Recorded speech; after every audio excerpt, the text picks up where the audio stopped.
येवला तहसील कार्यालयात शिक्षक आमदार किशोर दराडे आणि माजी आमदार नरेंद्र दराडे यांच्या प्रमुख उपस्थितीत झालेली आमसभा आज विविध प्रश्नांनी गाजली। यावेळी आमसभेसाठी प्रांताधिकारी बाबासाहेब गाडवे, तहसीलदार आबा महाजन, गटविकास अधिकारी संदीप वायाळ, प्रशासकीय अधिकारी आणि कर्मचारी उपस्थित होते। तालुक्यातून आलेल्या जनतेने प्रश्नांची झोड उठवत सुरू असलेल्या प्रशासकीय अधिकारी यांच्या कामावर जाहीर नाराजी व्यक्त केली।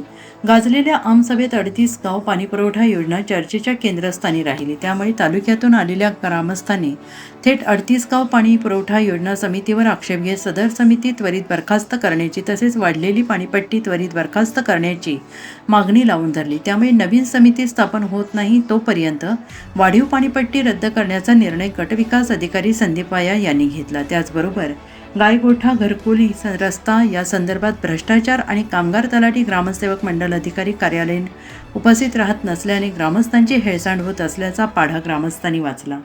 यावेळी तालुक्यातील शेकडो समस्याग्रस्त ग्रामस्थ उपस्थित होते। माननीय आमदार किशोर दराडे यांच्या नेतृत्वामध्ये या ठिकाणी तालुक्याची एक बैठक आयोजित केली होती।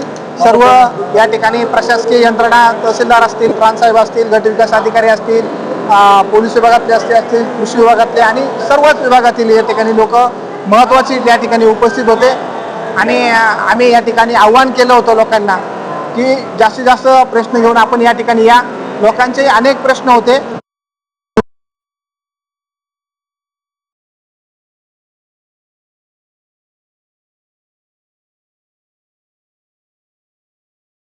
देखील आम्ही एक या ठिकाणी नमूद केला होता एक मुद्दा की 38 गाव पाणी पुरवठा योजनेमध्ये जी 20% पाणी जी वाटप जे केली होती त्यामध्ये 38 गावामध्ये ती जी एकदम चुकीच्या पद्धतीने होती।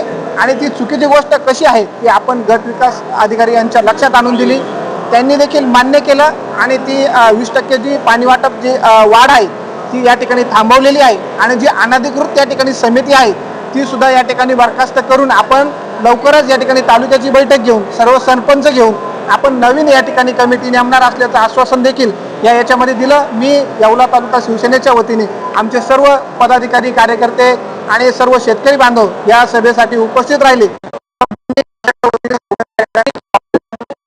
ग्रामपंचायत 38 गावांचा पाणी प्रश्नाची वाढ जी 20% होती ते BDO साहेबांनी मान्य केलं। जोपर्यंत अधिकृत तिथं कमिटी होत नाही आणि त्या कमिटीचा सगळा लोकांजोगा आमच्या समोर येत नाही तोपर्यंत 20% ही वाढ होणार नाही। आजच्या आमसभेत भावनी जे आहे तालुक्यातून आलेले जनतेने अनेक प्रश्न मांडले किंवा समस्या मांडल्या, त्याच्या समस्येचं निराकरण झालंय की नाही? आमसभा घेण्याची वेळ आता प्रांत साहेबांनी सांगितलं की असे येणार नाही आणि जे तालुक्याचे जे काही प्रश्न आहे ते 100% सोडवण्याचा प्रामाणिकपणे ते प्रयत्न करणार असा मलाही त्यांनी शब्द दिलेला आहे। आणि जर नाही सुटले, वेळ आली तर परत घेऊ।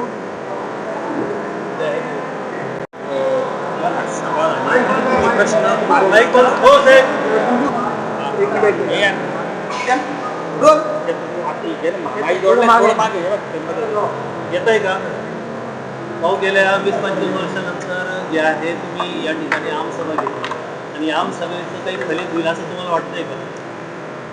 100% ह्या तालुक्यातले बरेच लोक माझ्याकडे सातत्याने पाठपुरावा करत होते। आमचे बरेच प्रश्न प्रलंबित आहे आणि याचा प्रश्नाचा फॉलोअप आम्ही करून सुद्धा सुटत नाही। यात तुम्ही लक्ष घाला। मी प्रांत साहेबांना विनंती केल्यानंतर प्रांत साहेब म्हटले का रिस्टर तुम्ही एक अर्ज करा कलेक्टर साहेबांकडे। मी रिस्टर कलेक्टर साहेबांकडे एक अर्ज केला आणि त्यांच्या आदेशानुसार त्यांनी खाली पत्र दिलं, ह्या तारखेला तुम्ही आमसभा घ्या आणि आमसभेमध्ये ज्या ज्या लोकांचे प्रलंबित प्रश्न असतील ते सोडवण्याचं काम करा। आज तुमच्या माध्यमातून येवला तालुक्यातल्या बऱ्याच लोकांना सूचित केलं होतं, ज्या ज्या लोकांचे प्रलंबित प्रश्न असतील त्या लोकांनी उपस्थित राहा। त्याप्रमाणे प्रत्येक गावातला ग्रामपंचायतचा अधिकारी नाही आले इथं, पण प्रत्येक ठिकाणचे ग्रामसेवक नसल्यामुळे काही प्रश्न प्रलंबित राहिलेले, तसं BDO साहेबांनाही सांगितलेलं आहे तर ज्या ज्या ग्रामपंचायतमधले वाद असतील ते स्वतः आपण तिथं जाऊन ते सगळं अभ्यास करून योग्य त्यांना न्याय देण्याचं काम करा। आज सगळ्या प्रकारचे अधिकारी इथं प्रांत अधिकारी असतील, तहसीलदार असतील, BDO साहेब असतील, त्याच्या MSCBचे असतील, कृषी विभागाचे असतील, सगळे अधिकारी इथं आले। सगळ्या शेतकऱ्यांचे आणि सगळ्या नागरिकांचे प्रश्न समजून घेतले आणि जवळजवळ बरेचसे 70% प्रश्न प्रांत साहेबांनी जागेवर सोडण्याचा प्रयत्न केला। त्याबद्दल सगळ्या टीमचं मी मनापासून आभार व्यक्त करतो। सरांनी असंच आमच्या येवला तालुक्यातल्या शेतकरी बंधू भगिनींना मदत करावी आणि येणाऱ्या काळामध्ये आज हजारांनी जसे लोक आले येणाऱ्या काळामध्ये मला सुद्धा दरबार घेण्याची किंवा आमसभा घेण्याची गरज पडू नये अशी मी अधिकाऱ्यांच्या मार्फत अपेक्षा व्यक्त करतो. बरेच छोटे छोटे प्रश्न होते, त्यांनी प्रत्येकाने मान्य केले. हे प्रश्न लवकरात लवकर टाईम बाउंडिंगमध्ये आम्ही ते सोडवणार आहे. BDOनी मान्य केले, तसे आदित्य प्रांत साहेबांनी दिले, तहसीलदारांनी सांगितलेले, MSCBचे वरिष्ठ प्रजापती साहेब असतील त्यांच्याशी चर्चा झाली, संबंधित वरिष्ठ अधिकाऱ्यांशी आणि शेतकऱ्यांची मनमोकळ्यात चर्चा झाल्या. त्याच्यामुळे शेतकरीसुद्धा आमचे समाधानी आहे. प्रामुख्याने असा कुठला प्रश्न होता जो या ठिकाणी सत्यवार्ता मराठी न्यूज नाशिक.